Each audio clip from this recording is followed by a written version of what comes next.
Guys, आप सब कैसे हैं? आई होप आप सब ठीक होंगे। सो गाइस, आज मैं आपको इस वीडियो में बताने वाली हूँ मैथ के असाइनमेंट के नेक्स्ट 3 क्वेश्चंस में मैंने क्या क्या क्वेश्चंस लिए हैं वो बताऊंगी, और हाउ टू राइट मतलब किस तरह हम अपने क्वेश्चन के आंसर राइटिंग करते हैं वो बताऊंगी। सो आइए चले देखते हैं।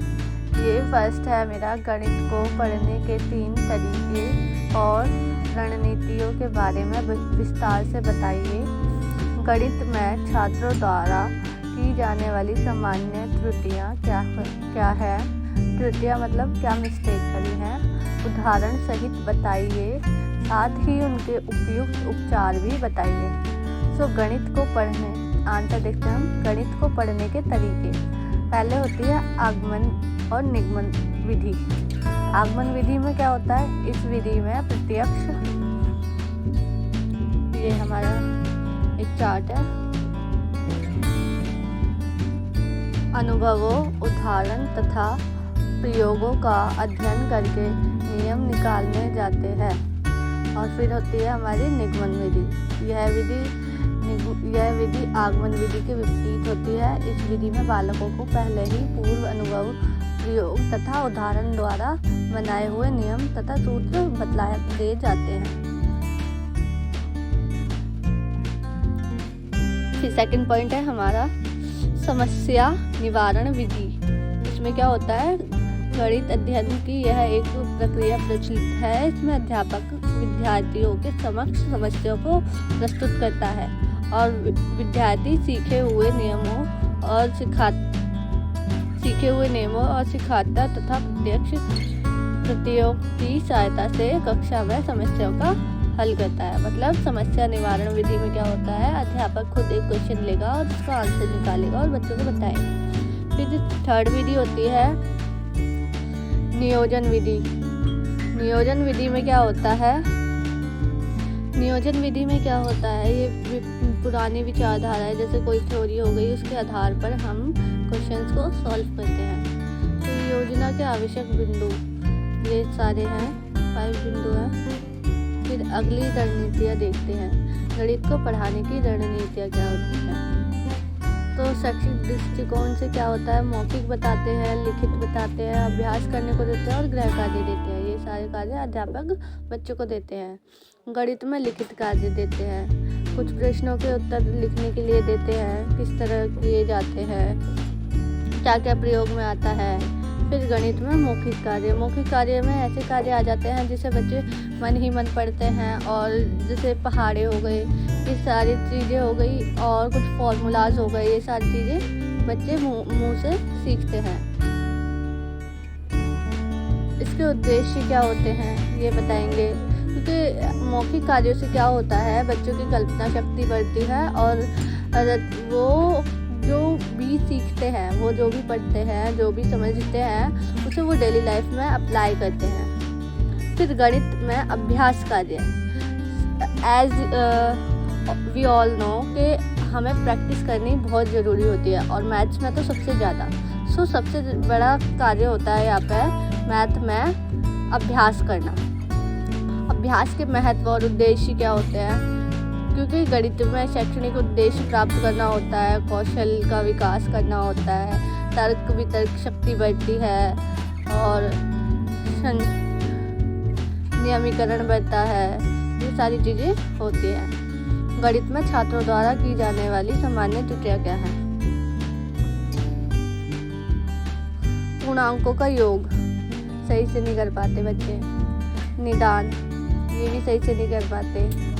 निदान मतलब निदान किस तरह किया जाए, उनकी समस्याओं का ये बताया गया है, और उपचार किस तरह किया जाए।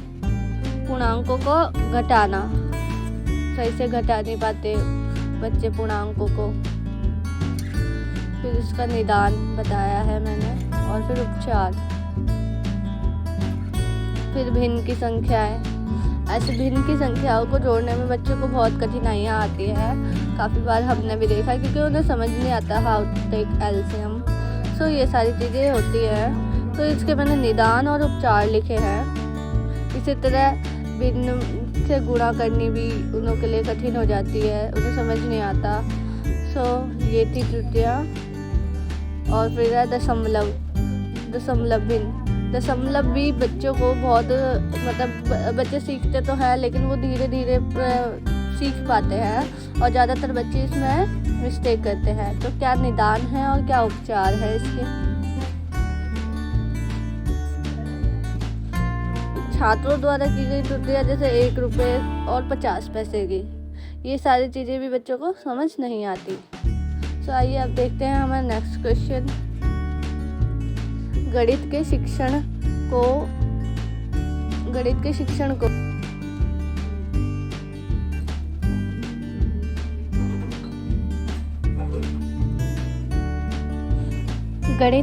शिक्षण का आनंदमय बनाने में शिक्षक की भूमिका के बारे में विस्तार से बताइए। TLSM के उपयोग का वर्णन कीजिए।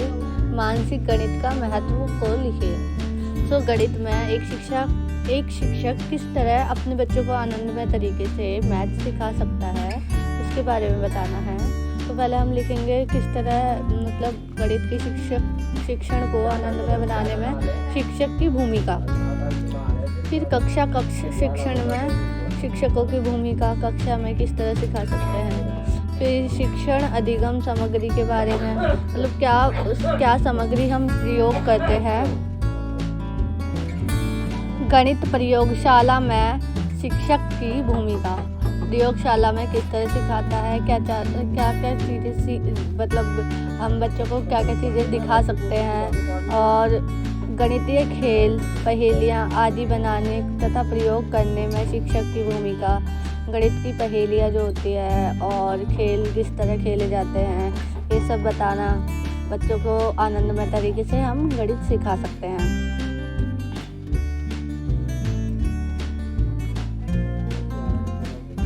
फिर गणितिक पुस्तकालय की व्यवस्था के लिए शिक्षक की भूमिका किस तरह होती है। बच्चों को सामग्री उपलब्ध कराना, बुक्स प्रोवाइड कराना, पत्रिकाएँ होती हैं, बहुत सारी चीज़ें होती हैं। और प्रयोग करने की मतलब सॉल्विंग के लिए बहुत सारे क्वेश्चंस होते हैं, ये सारी चीज़ें बच्चों को प्रोवाइड कराना।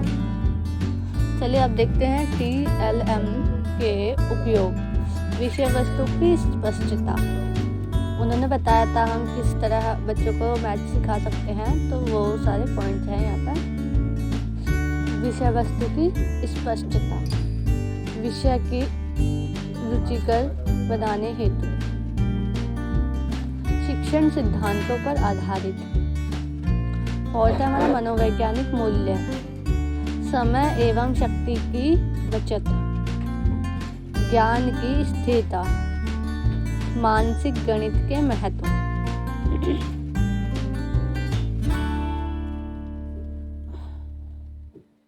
ज्ञान की स्थिरता, ये हमारा मतलब जो भी बच्चे हैं विद्यार्थियों द्वारा प्राप्त ज्ञान को मस्तिष्क में स्थिर करने की आवश्यकता होती है। उनके मस्तिष्क पर ज्ञान की अमिट छाप छोड़ने के लिए आवश्यक होती है, जो अधिगम सामग्री द्वारा आसानी से संभव है।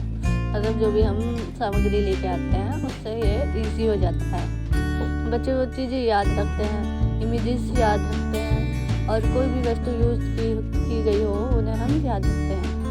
मानसिक गणित का महत्व, ये लिखा है हमने, ये हमारा लास्ट पॉइंट था क्वेश्चन में कि मानसिक गणित का महत्व क्या है। तो ये मैंने इस तरह डिफाइन किया है। मानसिक गणित के विभिन्न रूप होते हैं। साधारण प्रश्न, खेल कूद प्रश्न, पहेलियाँ, मानवीय वर्ग आदि। फिर आता है हमारा लास्ट क्वेश्चन, समावेशी कक्षा को पढ़ाने के लिए कौन से विभिन्न तरीके इस्तेमाल किए जाते हैं। और गणित में पाठ योजना की विशेषताएं लिखें। गणित में निदानात्मक और उपलब्धि परीक्षणों के बीच अंतर स्पष्ट करें। तो आइए चलिए देखते हैं श्रव्य क्षतिग्रस्त छात्रों को पढ़ाने वाले सामान्य शिक्षक को लिए कक्ष विधियाँ। ये सारी विधियाँ हैं। क्या होता है, समावेशी शिक्षा में हम स्पेशल बच्चों को, स्पेशल चाइल्ड को भी साथ में रख के, ध्यान में रख के पढ़ाते हैं। तो क्या क्या चीज़ें इस्तेमाल की जाती हैं पढ़ाते समय। जब बच्चा श्रव्य, मतलब कि जब बच्चा सुन नहीं सकता सही तरीके से, तो हम क्या क्या चीज़ें यूज़ कर सकते हैं। ये सारे पॉइंट्स हैं। फिर सेकंड है दृष्टिबाधक छात्रों को पढ़ाने वाले सामान्य शिक्षक के लिए कक्षा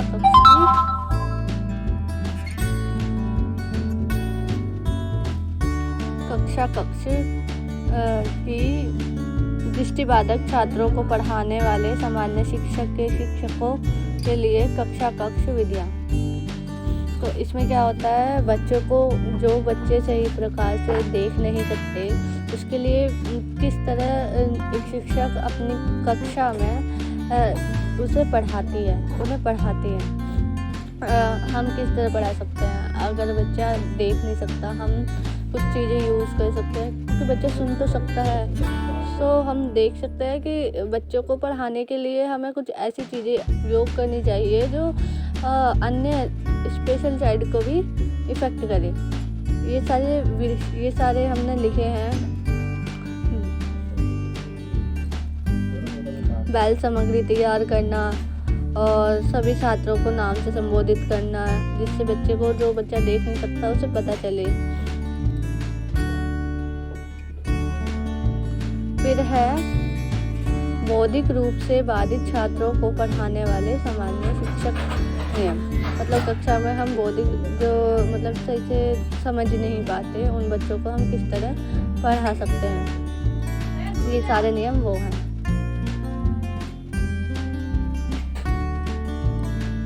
और उन ऐसे बच्चों को, जैसे कि जिनका ध्यान एकदम से अदर बच्चों की तरफ डिस्ट्रैक्ट हो जाता है, उनके लिए क्या क्या उपयोग करते हैं, क्या क्या करते हैं। फिर हमारा आता है क्रियात्मक रूप से बाधित छात्रों को पढ़ाने वाले सामान्य शिक्षकों के लिए कक्षा विधियाँ।